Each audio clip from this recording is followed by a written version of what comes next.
Today on Fortnite, I got second place. I was so close. Mom, will you get me a snack? Mom! It's time for adult conversation. With me, your host, Brandy Ferner.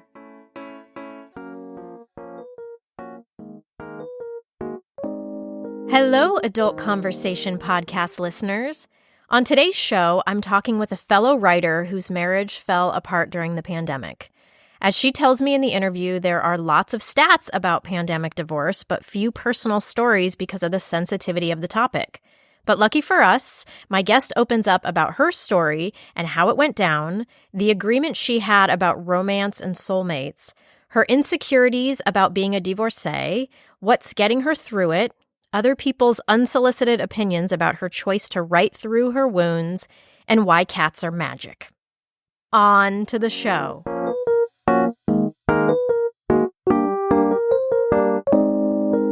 Today on the podcast, I'm talking with someone whose writing always makes me pause. It's raw, poetic, and real. Today's guest is a published writer, editor, and poet. Her gorgeous words have appeared in the Washington Post and HuffPost, among numerous other publications. She is also a patient advocate in the chronic pain and mental health communities and is a newly minted member of the Single Mom Club, which we will be discussing at length. So welcome to the podcast, Tara.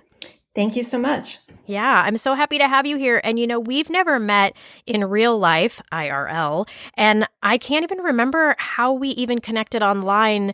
But as a fellow writer, I've followed your story on Facebook because A, your writing is so striking about it, and B, what you went through this last year was quite a lot. And I just found the way that you wrote about it, like I was gripped by what was going on in your life. And so we have connected, and I'm just so excited for you to share some of that today because I think it's very relatable. But before we get to that, what is something that you think the listeners need to know about you? Well, I was thinking about that. I worked at a publishing company called Harlequin Enterprises Limited, which is basically romance books for several years. And that's actually where I met my ex. And I think as I've gone through our separation over the last 8 months, working there and kind of absorbing all the themes about love and happy endings and romance, I think that I internalized that a lot during my life and then subsequent marriage. And I think it's sort of interesting how I've only realized that since my husband and I have split, but it definitely made an impression on how I viewed relationships and what I thought they should be like. So if you had to think about it, what were some of the takeaways? I mean, there's the general idea of romanticization, but what were some of the maybe unknown agreements that you had about relationships or love that not to dive in real quick, but what are some of those that were coming up for you that you were like, oh, that's actually maybe not true? I guess the first one is that even though I didn't subscribe to the happily ever after sort of cliche, in my mind, I had framed our marriage as we lived. We weren't living happily ever after, but we lived, and it was imperfect, and that was fine, and that was good for us. And I think that sort of blinded me to the fact that you also can't change who someone is. They have to be able to do that for themselves. And I sort of wrapped a lot of things in a romantic bubble, as in maybe thinking this person is my ideal person in certain ways, and then being disappointed when that person is only human and doesn't live up to all the things in your head that you think from the get-go that your partner will be. Not that I expected him to be perfect at all. And even though we're going through a separation, it's pretty much civil and amicable. But I think that I had in my head still this notion that, soulmates existed and he was the one and there couldn't be anyone else. And no matter what came up in our relationship, that it was destiny and it was fate, and whatever happened, we would just get through it. And that would be the story for the rest of our lives. Right, like the love conquers all sort of idea. Yeah, love doesn't tend to logistics sometimes. No. So can you tell us your story. And it seemed like, from my point of view, as somebody hearing you tell the story, it seemed like you got blindsided. Is that right? Yeah, I used that word a lot at the beginning when my husband came to me kind of on that summer August morning and said to me, sat down on the bed and said, this is going to be something hard to hear and I want a separation. And I did feel blindsided because a couple of months previous to that, we had had a mutual conversation that things weren't going well. And there were specific things that we needed to work on. And I thought we were doing that. And I knew that everything wasn't perfect and that we had a long way to go. But I was receiving positive feedback during that time. We were Yeah. both making an extra effort. And then so when he came and said that to me, it kind of broke my heart just a little bit more because I thought that we were on the right track.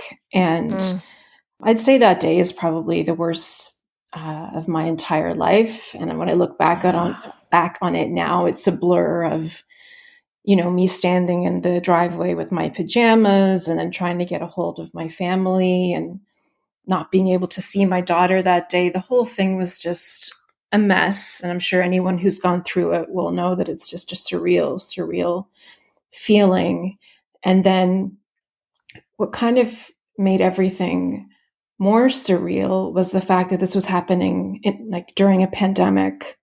Yeah. And since March of 2020, when everything basically shut down, at least, in North America or whatever, in terms of schools and everything else, from March until August, that was a terrible, stressful time for everyone, including our family. Yeah. My family, we have one daughter, so an only child. She was 6 at the time. And some of your listeners might know, if they have an only child, that once you kind of keep them inside with the online learning and they're not seeing friends or cousins, or they don't have a sibling to sort of go off and play with and keep themselves occupied, that it's kind of just an added layer of stress through no fault of her own, but just the fact that there was the 3 of us, basically on top of each other in a townhouse, and both my husband and I trying to do our work and trying to take turns monitoring, the online learning, and also just kind of keeping her occupied when she wasn't doing it. And so when he left in that, that August morning, it was just awful because I couldn't really avail of my village or get their support in the normal way that you would, that you go stay with your parents for a week or go out to have wine with your girlfriends, that type of thing. The restrictions weren't as kind of bad as they are now and have gone back and forth since then, but it still felt like I couldn't access the normal things that would be available to me to help me through it. And that was kind of, that made it extra hard to go through. Yeah. So do you feel like the pandemic intensified?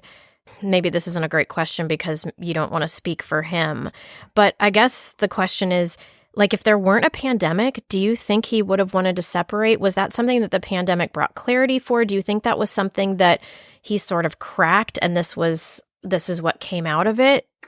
How do you think the pandemic affected his choice to want to separate? Like you said, I can't speak for him and I wouldn't, but what I've said previously about it and what I think he probably would agree to is all the issues maybe in our relationship that were sort of bubbling under the surface for the last few years. I think the pandemic and spending all that time together, it definitely brought them to the surface.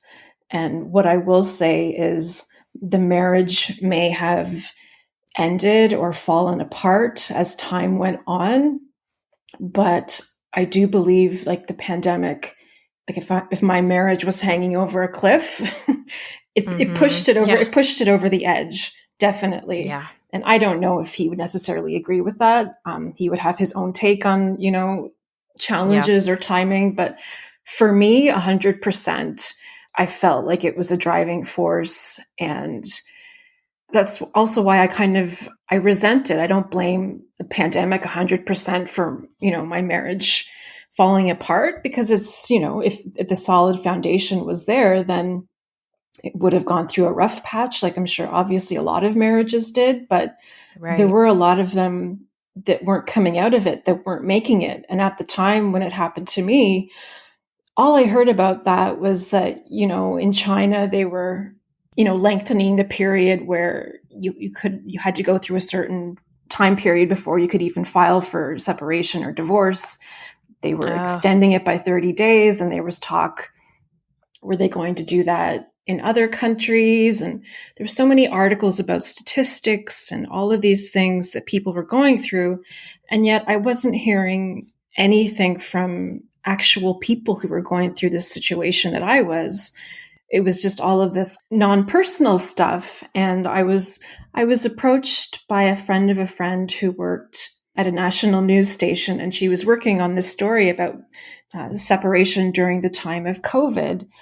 And she said to me, do you think you would be willing to share your story? Because we can't really get anyone to go on public record or go on camera and talk about what it's like. And I was feeling the same, because I thought, I can't be the only one going through this. yes. And Right. people were telling me, oh, I know such and such, and my friends, going through the same hard time. And I didn't know these people well enough to, call them up and talk to them about it. And I also just felt like that morning when he left, so much of my life became, something that I felt very powerless in. I felt like already we were given so many rules about the pandemic. Don't do this, don't do that. My husband decided he wanted the separation.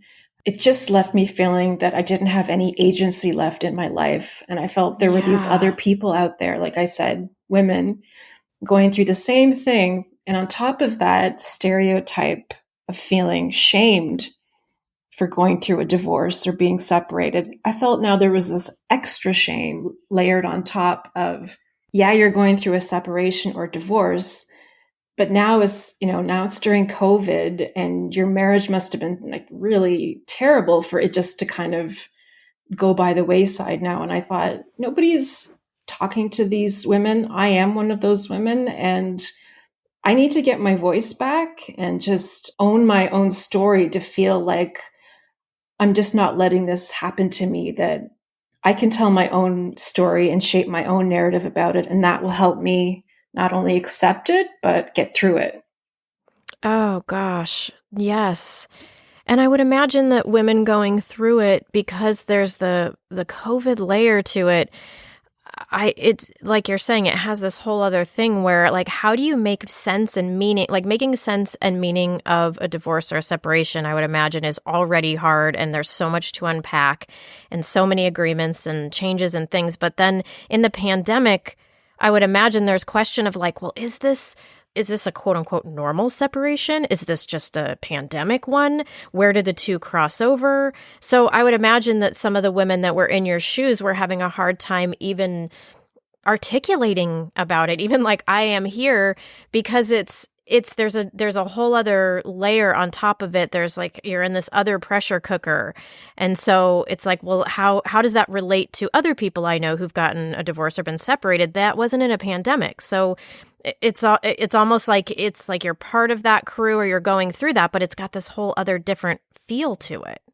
Yeah, definitely. And I remember calling up lawyers far too early in the process, like a week or two later, because once again, I was trying to get that some sense of control back. Yes. Yeah. And, I remember, or even just recently, talking to our accountant in terms of doing taxes. And, he said what a lot of people were thinking, including, I think, friends and family, which was, do you think maybe there's still a chance that you're going to get back together? Like, Mm. people separate all the time. And, I don't know what the percentage rates are, but some of them do come back and say, I've had my space and time, and I've realized that the relationship is the most important thing, and I'm willing to work on it. But from day one, like from that day in August, I knew, looking into my husband's eyes and just knowing how he is, and basically like feeling like I knew him best over the past 10 years, that this was no short term, let's see how it goes, separation. This was it. And I struggled to explain that and convince people close to me because of, like you said, with this added layer of the pandemic, a lot of people just thought, well, it must have been tough with all of you guys at home and with your daughter not being able to go to school. And, everybody, then their anxieties and their own issues kind of come to the surface. And while all that did play a part, I knew in my heart that there was no coming back from this in terms of like reconciliation, that this was going to be the way that it was going to be. And that sort of finality also added to my grief because there wasn't really any hope in me that this might change. So just the finality of it just felt like, it felt, as if he'd died. Like that was it. Like it was a permanent end. And even though he hadn't, and even I still had to see him every 3 or 4 days to, hand off our daughter and, whatever for, half the week here, half the week there. It just, even now, like it's 8.5 months later, and it's still really tough because where we are, like we're in our third lockdown with the virus. And you're in Canada, right? I am, yeah. I'm just outside Toronto, and our numbers went from being pretty good to extremely awful now, and it's quite a desperate situation. So those early days of my separation where I could go into my mom and dad's house and get their support, and my sister was there, and I remember her making me a sandwich that day, the first day I went there, because I couldn't eat, and all of that has been, stripped away. Like if I want to see them, I maybe have a driveway visit, that type of thing. But it's not the same, it's not the same as going in and getting a hug from your mom, or going to your sister's place and, seeing my niece and nephews and getting kind of that little hit of endorphins, being around kids and that kind of thing. So it's just been very complex, and being on my own half the week was like really startling in terms of you go from all of us here at once to being on your own. And I will say my saving grace is the fact that I have 2 cats. Yes, cats are magic. Yeah. Cats are medicine. Yes. And I'm so grateful that I got 2 of them when we did, because not only do they kind of keep each other company, but they will take turns coming up to me and hanging around or wanting attention, or just even just sitting with me. And I honestly don't think my mental health would be where it's at today if I didn't have them around, because I never realized what a comfort they could be. I never grew up with pets or animals or that kind of thing. So it's just been an eye-opener just to have another presence in the house is enough to make me feel like I'm not totally alone. That's beautiful. Well, do you think too, when you're talking about people who say, do you think there's a chance that you guys would get back together, and maybe the pandemic making people feel a little bit like that? I'm thinking about when you're explaining that day and what you saw in your husband's eyes, even if he, for whatever reason, came back at some point, and said, I was wrong or whatever, I imagine part of the death that you felt was, even if he changed his mind, how could you go back with somebody who delivered this blow to you in this way? I feel like maybe that's what, I don't know. I just think that would be such a hard thing. Like when you said that was the worst day, I feel like that piece is so tough because, even if he could wrap his head around it or come back around, like ultimately, I mean, maybe in the moment a week later, you would have been like, yes, let's get back together. But ultimately, that's a severing blow to know that when stuff gets hard and we are in one of the lowest points, that he was able to cut you away like that. And I don't mean to say that to make you feel bad. I just mostly want to validate you on just how hard that would be to be in your position. Yeah, you're right. Definitely. If he had come back kind of fairly soon after leaving and said, you know what, I've had a chance to rethink things, or I think I made a mistake, I think I still would have been in the headspace and the sense of shock and just wanting things to be back to normal that it would have been probably easier to accept. As time has gone on, and I've seen the roots that he's putting down in terms of getting his own place, that kind of thing, and just knowing that he's built up a separate life, which a lot of it obviously has anything more to do with me. That it's been cruel, but it's also been an eye opener because, like I said, next month, the way I refer to it, it's going to be like a gestation period. Yeah. Like it's Yeah. been, I never, on day one, I wouldn't have seen myself getting to 9 months later. And what everyone said to me about time and grief, they are right. But I think I've learned in my own experience that even now, so many months later, I will thankfully have a series of days or, longer where I feel good, I feel capable, I feel like I'm can handle this, I can handle life. And those waves of grief that I experienced at the beginning, almost daily or twice a day or whatever, they are coming less frequently now, but they are still coming. And I remember my Nana, my mother's mother, who was Irish, we would always go there every summer or so for vacations. And we would go to this little seaside town and into the water. And she never called the waves waves. She always called them breakers, which I hadn't really heard before. Maybe that's an Irish term for them. But when I was going through these waves of grief during the separation, I thought, you know what, that is such an accurate word for this feeling, because it feels like something comes over you and it kind of breaks you apart. The feelings rush in just like a wave would, and you kind of have to surrender to it. I felt like I was underwater with all these terrible feelings of insecurity and not being good enough. And then eventually it lifts or, kind of washes away. And like I said, the positive thing about time is that there are less of those, but it's still amazing to me, at the drop of a hat, how something can set you off. And I still live in the marital home. So, I've moved things around, I've made it my own space, but there are still times when I look at things or I'm reminded of things, and it's still really, really hard. And I wanted to stay in this space because it's so much, to me, it's a comfort to still be around something that's familiar. Right, right. But at the same time, your old life is sort of still here, but yet your new life is also here. So it's kind of, it's trying to go between those and root yourself firmly in the present. That reminds me, I have a dear friend who just lost her husband recently, and she was talking, and it was kind of a long, drawn-out thing, and she was talking about the Bardo, which is this place that's in between, that's not, where you were and who you were before, and it's not quite where you're going yet. It's this middle ground place. So it sounds like you still feel like you're in that middle ground place. Is that right?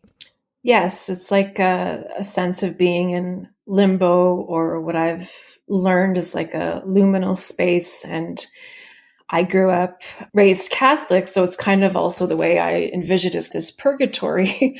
And Yeah, I feel like I've got a foot into the future. I can see the newer version of me coming through, or I can feel it emerging, but it's a process. And there are days where I don't want to be that newer version of myself. I just want to wallow in that in between stage where you have finally kind of accepted that this is the reality, but at the same time, your heart is still railing against it, that it's not what you envisioned for yourself. And it's just completely different from the idea of your life story, that it's hard to wrap your head around. yeah, I bet. Well, I saw that you posted something the other day that said, "Thank you for letting me go because I wouldn't have walked away." And I was like, I was just struck by it because watching your process and how you're going through this, I was wondering, are you at a place where, and do you think you'll ever be at a place where you start to see your marriage and go, yeah, maybe it wasn't the best thing for us, or like kind of what the post said? Can you tell me more about what was behind that post or how you felt about it? When I saw that post, I felt like my higher self really resonated with it, because that version of me could see the wisdom in those words. and could see the fact that my marriage was not what it should have been the last few years during the pandemic. And that does not mean that that's my husband's fault or it's entirely my fault. The way I think of it is basically the circumstances or the situation that we were in during those years. Just to give you a glimpse, I suffered with chronic pain due to fibromyalgia and endometriosis. And I also struggled with mental health issues, which included and do include anxiety and bipolar too. Mm-hmm. So that was a very stressful environment for both of us to be in.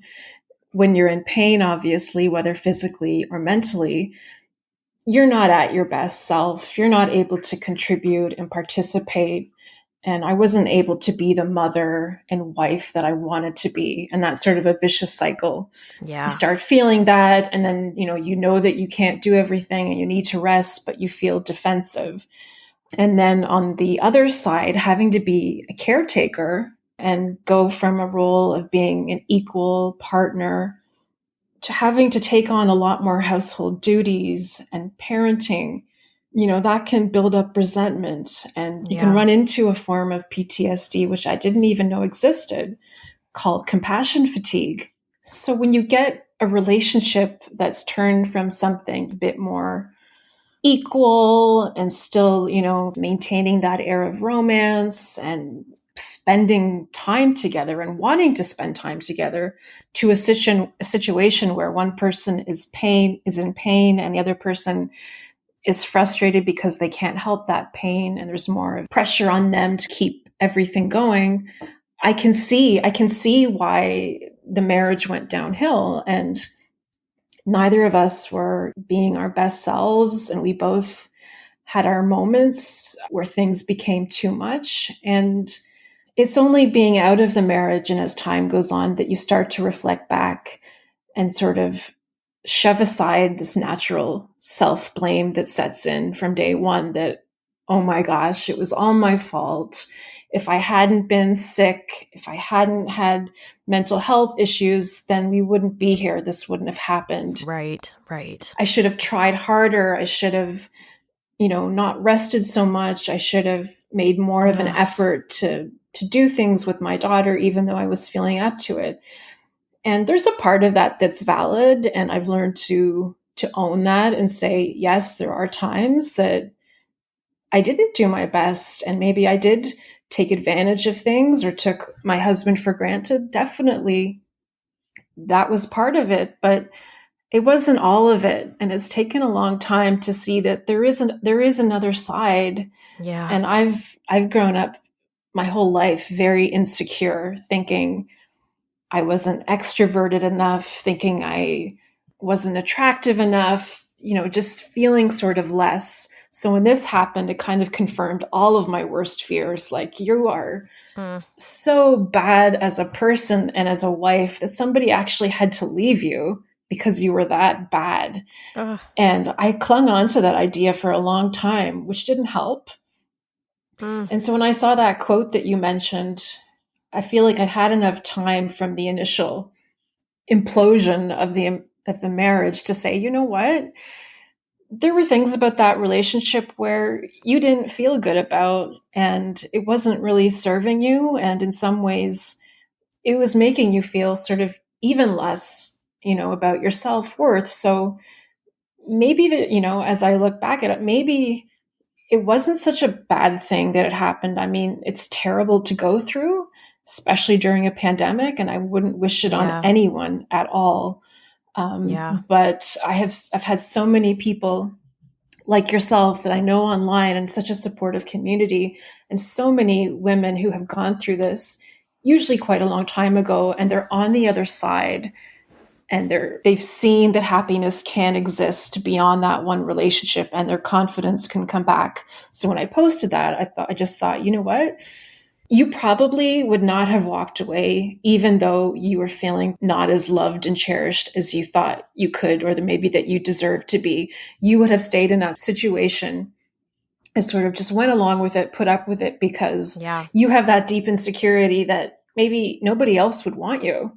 So you kind of just have to make the best of this. And now I'm able to see that there are parts of this current reality of mine that may be better than they were before. Yeah, I think that this is such a common, relatable thing. I think there's a lot of women in marriages that feel the same way. And like something you said earlier when you said that it was cruel, but it was an eye opener, sometimes that clarity that we need in order to, really make some big life changes that lead to our freedom can feel so cruel. And I'm with you when you say like you wouldn't wish it on anybody. It sounds like it was traumatic, for maybe lack of a better term. And I'm also happy that you have some clarity about this that you couldn't have had if you were still in it. That's right. There's the only way to get that clarity is, in my case, to sort of be forced into this situation. And Right. if I had gotten to the point where I had realized that the relationship was not a good thing for either of us, I think it would have taken me a long time to get there if I ever got there. And in a sense, I'm getting to the place where I can see that maybe he had to be cruel to be kind. And he had to be the one to sort of make that decision or take that step, because he probably knew too that I would want to cling on to this idea, like I said at the beginning of the show, of not this fairy tale, but this still romantic outline of, how we met at a romance company, we got married in a Right. bookshop.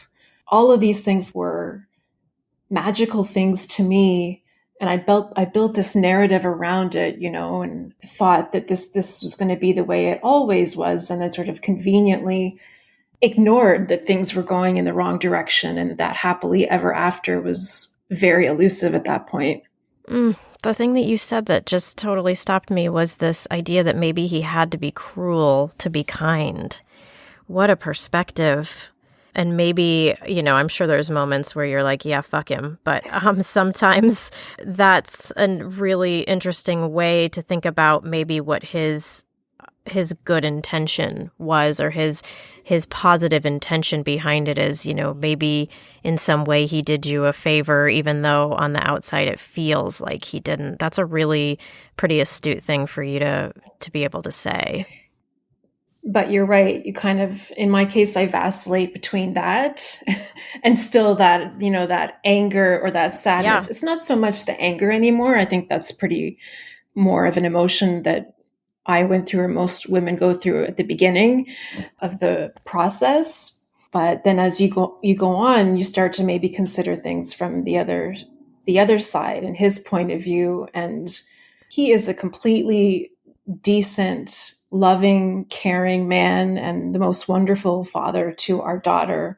And I am so lucky that that's who he is as a human being. And I never expected him to be the vengeful, uncooperating sort of man when this happened. And I've come to appreciate that more as time goes on.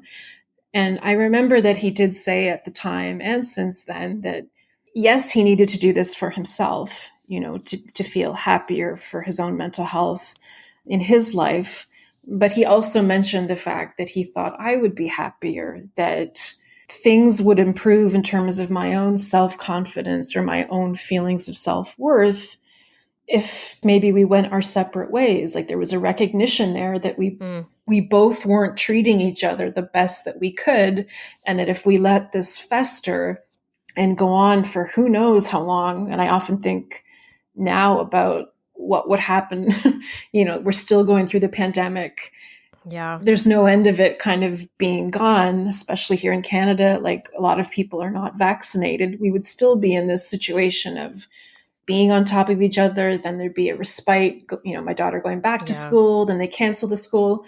And I wonder today, like, how would we have survived it to this point? We probably wouldn't. So on a human level, I do appreciate the fact that I don't think he made this decision wholly based 100% on this will make my life easier and happier and I need to get out of it. I think there was real thought and consideration to how this would affect me in the short term and in the long term. And that's not something that you can appreciate, in month 1, month 2, month 3. That's Yeah, of like, course.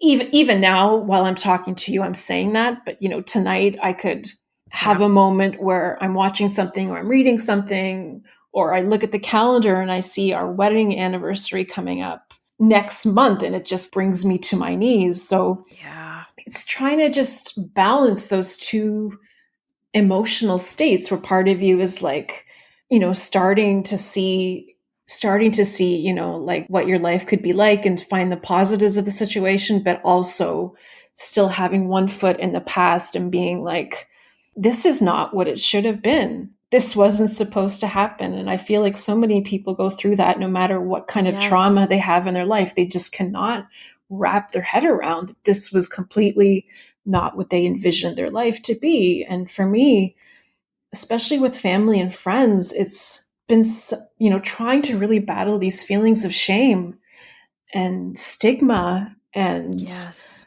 being a single mother and always having sort of this unconscious perception of what that meant or what that said about a person, and then becoming one and feeling like that was wrong. Like I didn't take into consideration all the nuances of what goes into being a single mom or a single parent, and how you might unconsciously look at someone and their choices and wonder, how did they get there? And then feeling like people were sort of looking at me and maybe I was projecting it, like, how did she get into this mess? What happened? Like, what did she do wrong that her husband would actually leave her in a pandemic?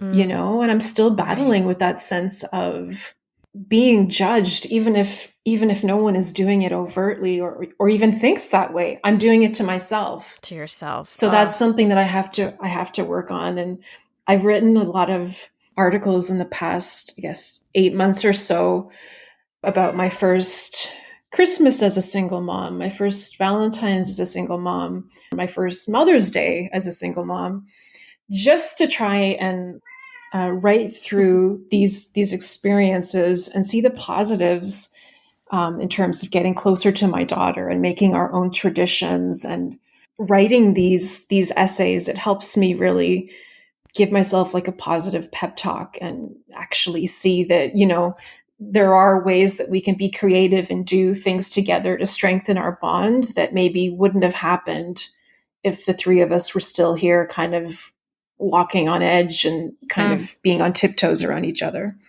Right. Well, yeah, speaking of your daughter, how did you juggle being human in front of her with also being resilient? That had to be, and probably continues to be, such a hard thing that you feel your feelings, but then you're probably trying to, not display too many of those for your daughter, but then you want to show that you're resilient, but you're also real. Like, how has that been to mother while you're going through this big transition?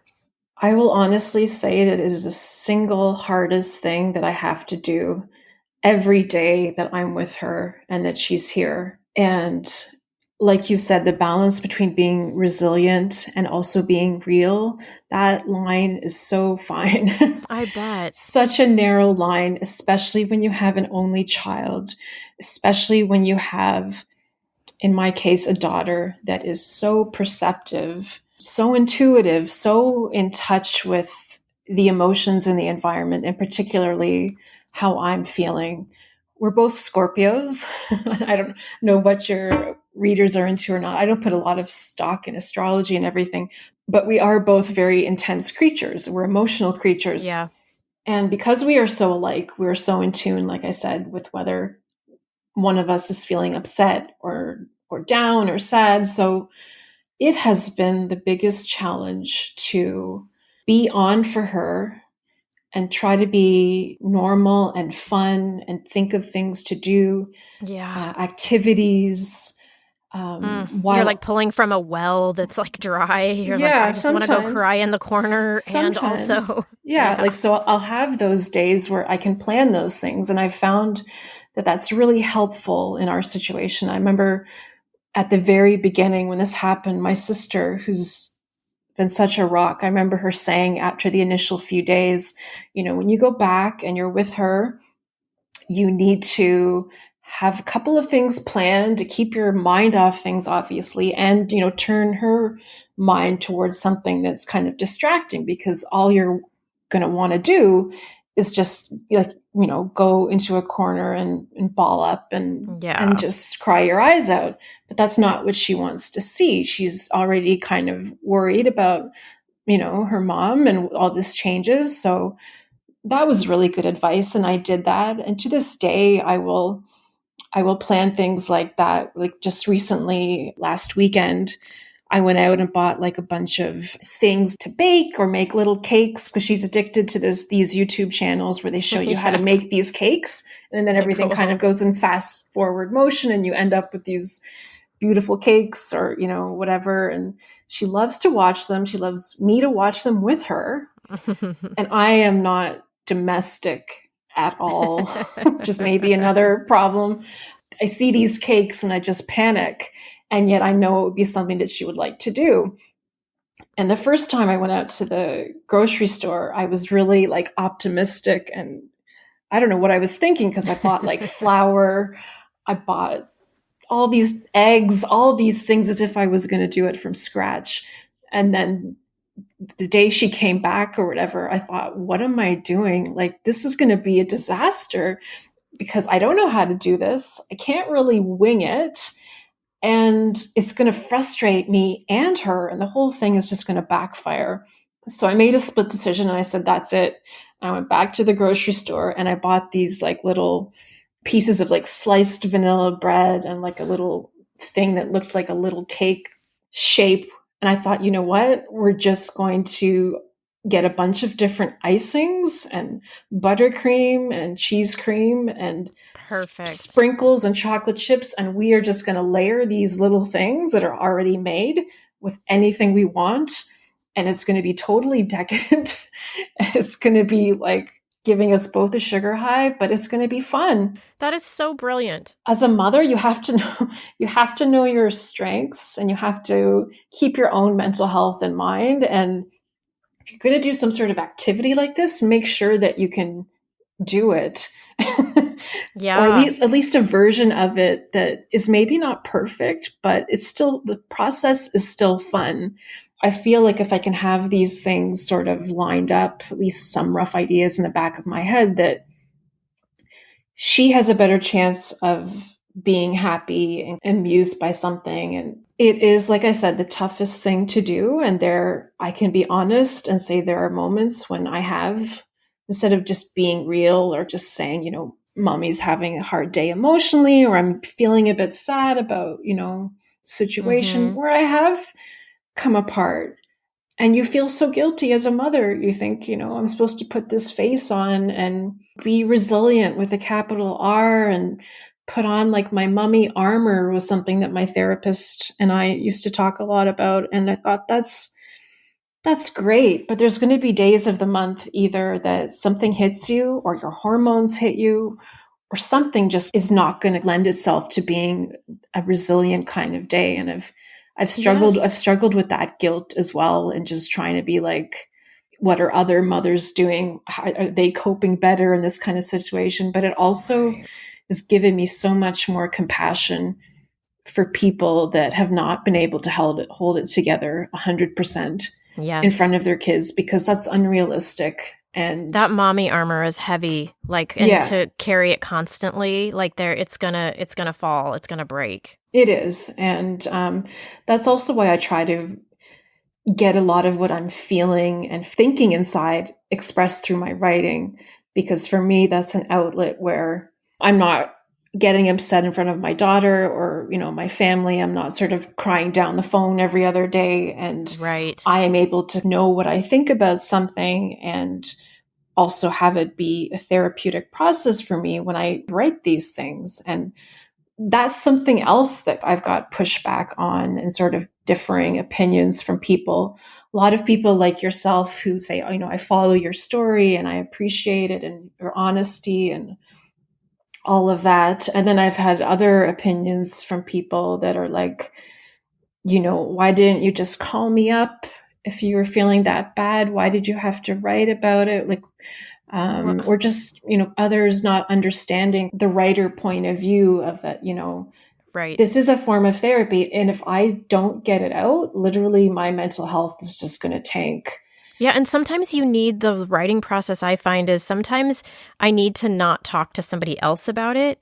I need to talk to myself about it and write through what's really happening. So even somebody's like, why didn't you call me? Well, there's different ways we support each other and we support ourselves. And I know for me, sometimes I just need to like hash it out with myself, how I really feel about something, and having somebody else's point of view is actually not helpful. Right.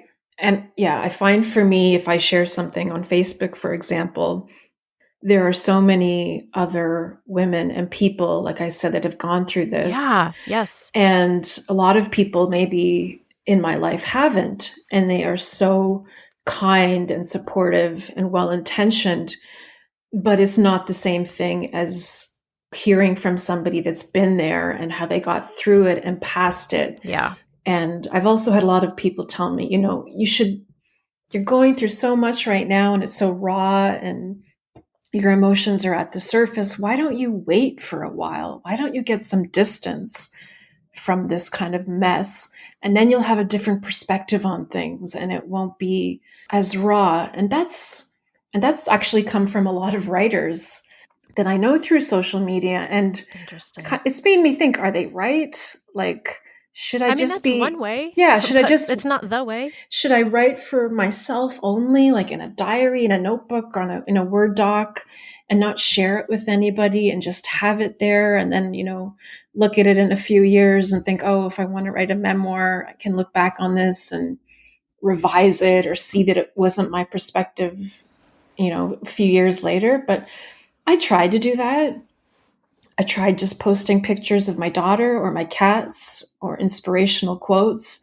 And I found I couldn't not write, and I have dialed back on some of the more personal elements of it or any kind of distinguishing factors or that kind of thing. After having conversations with my ex and trying to respect his wishes, that I don't share everything with everyone around the world about what's going on in our situation. But I would like to think that I've found a way to be honest about my life without totally like crucifying him or making it sound as if, he's the bad guy 100% and I was the one that did nothing wrong. Like, that's not the case. No, and it doesn't seem to be what you're saying. Yeah, I tried to be fair and equal, but there's still going to be some people that if you share anything, whether it's on Facebook to a private group of friends, or whether in my case, you shared it with a newspaper or you've shared it with national news, which is, a huge thing that I had to reckon with other people, that some people just aren't going to understand that or are not going to be happy with that. And I've actually lost a couple of relationships with that because of that. And that's something that I've wrestled with. Like, I think to myself, would you still have done that interview knowing what the fallout would be with some people? Was it worth it? Oh, gosh. And then that feels like being silenced, right? It does. That's the hard part about it is like that. So the cost is you being silent about it. And right, there's like a fine line between, you don't want to vilify and you don't want to give too many personal details about the other person. But there are always the people who feel like you speaking your story at all is too much. And so then that feels like a prison, like to be silenced like that. That sucks. I'm sorry you dealt with that. Yeah. Like, I actually used the word muzzled at the time when I was going through that. And since then, I've had a lot of people come back and support me and say, you know what, it was probably really painful and took a lot of nerve for you to even do that. And then to kind of deal with this extra painful repercussion is added on that. But I've also learned to realize that some people are not going to be happy no matter what you do. And it's not my job to make them happy or to make them comfortable. And, two truths can exist at the same time. And there can be one side of me that's like, you were right to do that interview or share your story because you needed to for your own agency and mental health and to help others, which is like been the main priority for all of my writing, whether it's about mental health, chronic pain, having an only child, etc. But it's also true that some people are hurt by that and they don't understand it and they don't want to be necessarily associated with me or talk to me because of that. And that's just, they exist at the same time. And that's something that I've had to learn, that yes, I would do the same things over again, but I can't control the other part of how people will react.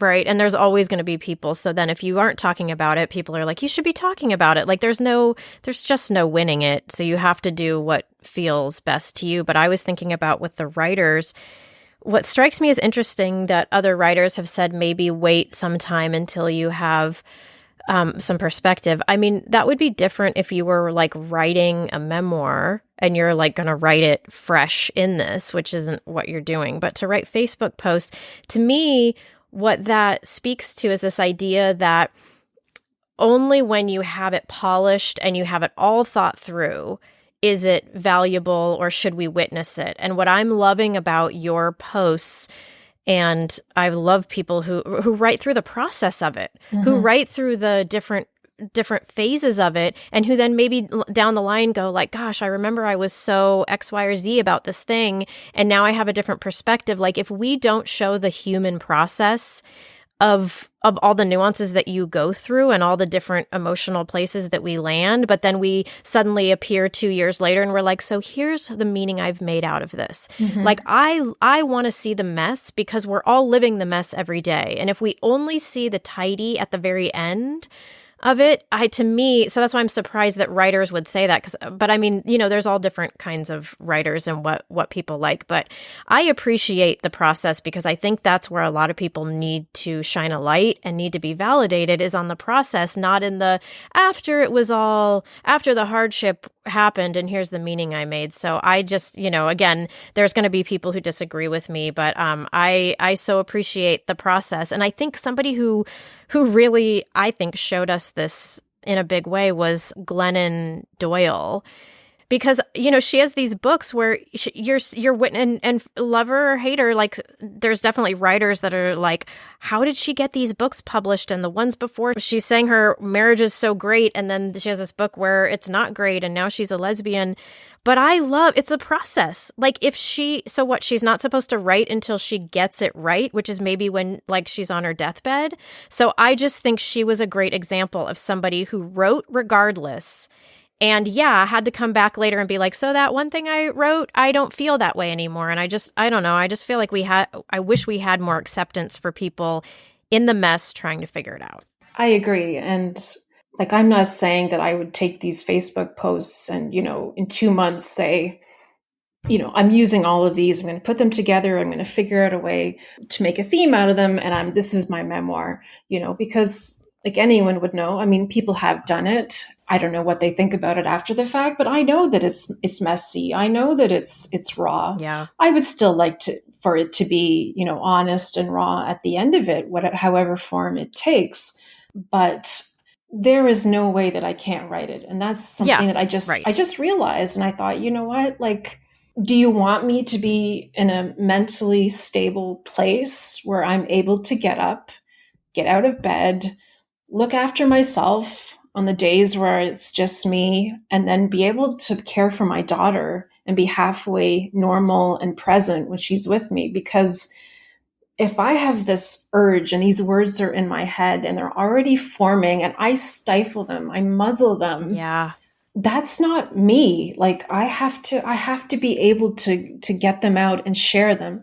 And some of them resonate with, more with people, and some of them just kind of whatever. And, it's not a question of how many people like your posts, but for me, if it's when people comment and even get a conversation going, or, comment on other comments and say, this is my input. And what I've learned is people have such unique perspectives on what you write. and they come at it from so many different situations, and they interpret it, and they have their own spin on things, which for me, they really make me think differently in ways that I wouldn't necessarily come up with myself. And that's been so rewarding because I think I'm just posting about this. This is my viewpoint. And then other people will come in and say, well, actually, this is the way I interpret it, or this happened in my life, or, don't beat yourself up so much. And it's just been so interesting and validating to have that kind of feedback. Like I said, it's not a case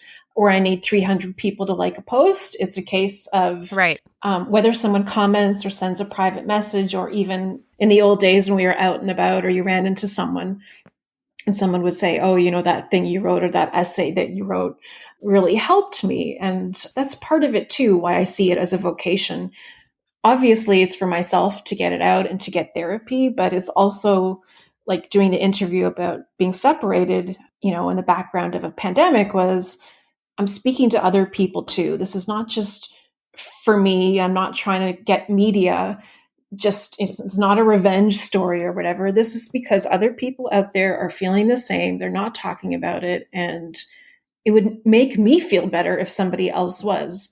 Yes. And if I have to be that person, even though I'm introverted and camera shy and that kind of thing, I will be that person, for myself and for other people that don't have a voice. Yes.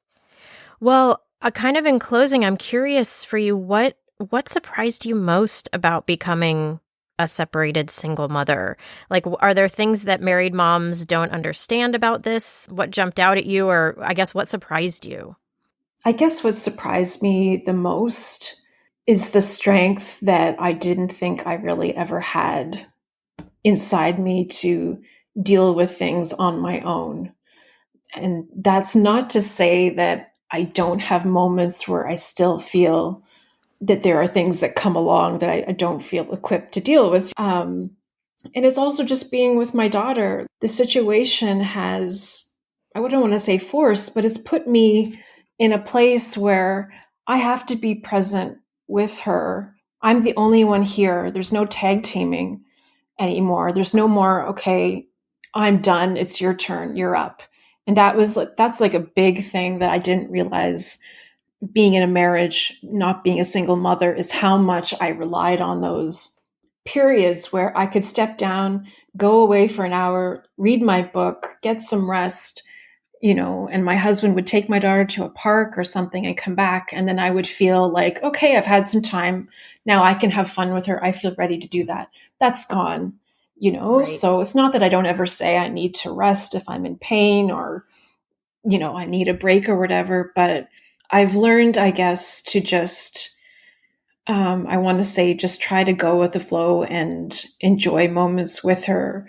Whereas I'm not secretly looking at the clock thinking, how many hours is this going to go on for? When does she go to bed? Or some of those thoughts I would have had maybe previously when I was married, where I thought there's someone else here who can pull up the slack if I'm just not in the mood. I know a lot of mothers, some mothers, you just don't feel like mothering all the time for whatever reason, whatever's going in their life. And now being like this newly single mother, I'm like, you've got to step it up and use that strength and resilience that you've had, that you've never really had to harness in quite this way. You can do it, but it's really tough and it's really hard, but you can do it. And the fact that some days I get it right, like, with the baking thing, and then other days I get it wrong where I fall apart, like the two truths, holding them at the same time we were talking about earlier. I'm learning, I guess, how to be more easy on myself, not so judgmental, and more forgiving. I want to say about the entire situation, that I didn't blow up my family or ruin everything. A lot of it was circumstantial. It was the way that it went. And in the long run, it could be the best thing that's ever happened for all of us. But it's just being able to harness that wisdom and that strength and realize that it has been there all along, but maybe I haven't needed to draw it out or depend on it so much until I had to. Right. Well, yeah, and you're in the process of it too. I'm sure there'll be, as you're saying, that time is a healer and helps things, and that's what people tend to say. But you're in the process of getting to those places, and it's beautiful, like you said earlier, that you can feel and see this version of yourself, even if you're not quite there. That you're still in process. I love that there's sort of maybe like a guiding part of yourself that's showing you that it's possible. Mm-hmm. One of the other things I wanted to mention before we wrap up is somebody had posted something today that was about, I don't know if it was from Brene Brown, because I know she talks about radical acceptance, but I thought it was so interesting. It read, a radical acceptance when you cannot keep painful events and emotions from coming your way. And it's like, what is radical acceptance? Radical means all the way, complete and total. It is accepting in your mind, your heart, and your body. It's when you stop fighting reality, stop throwing tantrums because reality is not the way you want it, and let go of bitterness. And I was like, oh, shit. And then it says, what has to be accepted? Reality is as it is. The facts about the past and the present are the facts, even if you don't like them. There are limitations on the future for everyone, but only realistic limitations need to be accepted. And then everything has a cause, including events and situations that cause you pain and suffering. And life can be worth living even with painful events in it. And I just really, I don't know, there was something about that spoke to me this morning. I hear about radical acceptance all the time, but this really, when it said radical means all the way, complete and total, when you stop fighting reality because it's not the way you want it. It's like, oh, damn. I don't know. That just, yeah, that struck me. And, getting from, going from reading that and then actually, breathing that in and living that, I think is, again, like we're talking about, it's a process. But I would imagine there's definitely some wisdom in there, and seems like you had kind of said already, realizing that this isn't what you thought it was going to be and having to change your trajectory. Exactly. And just, it also reminds me of a moment very early on in Liz Gilbert's book in Eat, Pray, Love, where her marriage, is over, and I think she's in the bathroom crying in the middle of the night, and she hears this voice in her head, like her higher self speaking to her, saying that everything is going to be okay and in the end, and that she'll get through this. And I've thought a lot about that myself, because I do hear echoes of that voice within me, my higher self. And that's what's guiding me through this process to that radical acceptance that you mentioned. It's inspirational. Yeah. It's something to move toward. And I think that I probably will get there, or a place close to there eventually. But I do see it as encouraging that I'm sort of following the words that one of my therapists said to me quite a few years ago now. And and it's the biggest thing I took away from our sessions. It is quite simple. And she just said to me, whatever situation you're in, where you're struggling with it, or you don't know what to do, or you think everything's your fault, just take a minute and ask yourself, is there another way to look at this? And at the time, I didn't really put too much stock in it. But now, after all these things that I've gone through, separation, health issues, mental health issues, I thought there's a lot of wisdom in that statement, because it really forces you to kind of just stop listening to your own negative self-talk on loop. And, it's your fault. If you hadn't done this or hadn't done that, then this wouldn't be happening.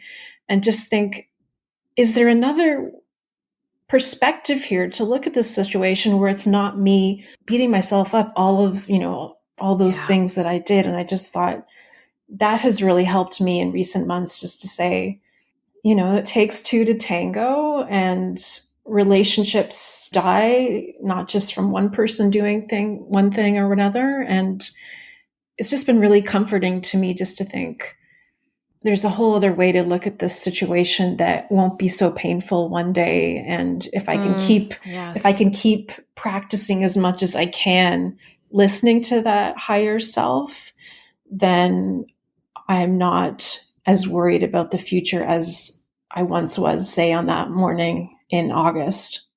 That's wonderful that that's something that's inspirational to you and helping you along. I think that's brilliant. Well, so Tara, where can people find you and your writing? They can find me on my website, which is www.taramandarano.com. But I would say most of my writing is either on my Facebook or Instagram accounts, and those are set to private at the moment. But usually, if we have friends in common or other writers or people along those lines, then I will usually accept them. And I would also say if anyone's interested in what I have written, like you said at the start of the show, I've done a lot of personal essays based around the subjects of mental health, chronic pain, how that intersects with parenting. So if you just Google my name in that way, then a lot of these things will come up. And I think that hopefully they will resonate with a lot of women Yes. who may be in those situations and feel like there is someone out there who's gone through the same thing and they've made it out okay. Yes.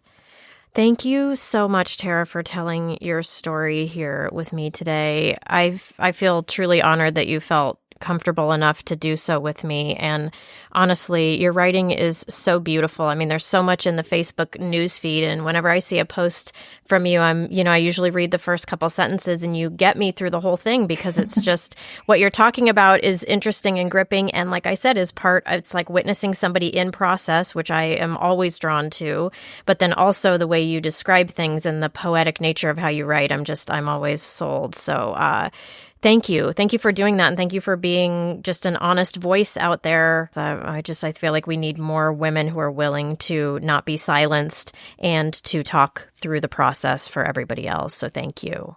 Thank you so much for having me.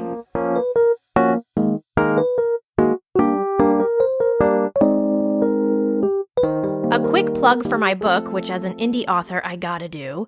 If you're enjoying this podcast, you will likely enjoy my book, Adult Conversation, a Novel. It's a darkly comedic story about a frazzled modern mother and her therapist who go on a Thelma and Louise-style road trip to Vegas, looking for pieces of themselves that motherhood and marriage swallowed up, while they are also tested and tempted to make life-altering choices. Yes, there are strippers, there's weed, it's Vegas. One Amazon reviewer said, "Absolutely phenomenal. One of those books that you ignore everything going on in life to finish it. It leaves you wanting more. Never has there been a book that has such a clear portrayal of the real struggles of being a mom. We all lose a part of ourselves, sometimes a huge chunk, once that little baby is put in your arms. But we cannot lose all of ourselves." And this reviewer was not even friend or family that I know of. As always, thanks for listening.